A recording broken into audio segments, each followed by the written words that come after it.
This slide is showing the results that I recorded for power of my worst player, and in comparison to that, the results that I recorded for my more advanced and model player. I have compared my worst player's result against the NBA elite athlete and the group average, again similarly to what I did for the 20-metre sprint. Alongside this, I have added the calculations to the side so that we can see how I worked out the peak power for my worst player and the model player. Power is usually known as the ability for someone to exert explosive strength. This fact is very important in basketball, as it will allow a player to jump much higher and get closer to the basket, giving them a better chance of scoring successfully.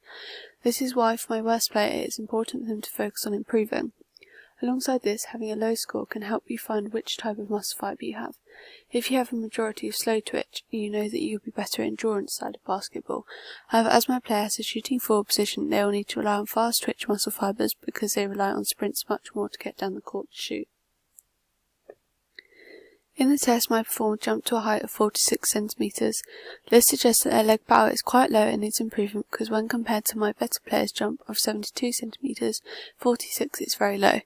It's important that a player in basketball is able to have a good amount of leg power because they need to be able to jump to shoot, especially as this is one of the main jobs or role for a forward shooter, which is the position of my worst player. When comparing my worst player to the group average, the bar chart shows that my weaker player's result was lower. The score of the group average was 48, whereas my worst player had a score of 46. This means I suggest that my player is one of the weakest performers in the group, which is why it is important to inform the player of the need to increase their total power. My player's total power was 3,319.3 watts.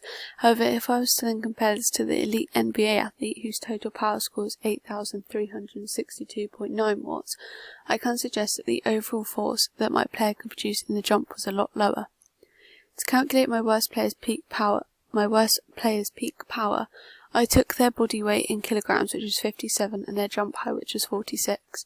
I can see on the chart of peak power for the better performer that their result is a lot closer to the NBA athlete, suggesting that they have more lower body power compared to my worst athlete, as they were able to generate a greater force against the ground, which allowed them to then jump up higher.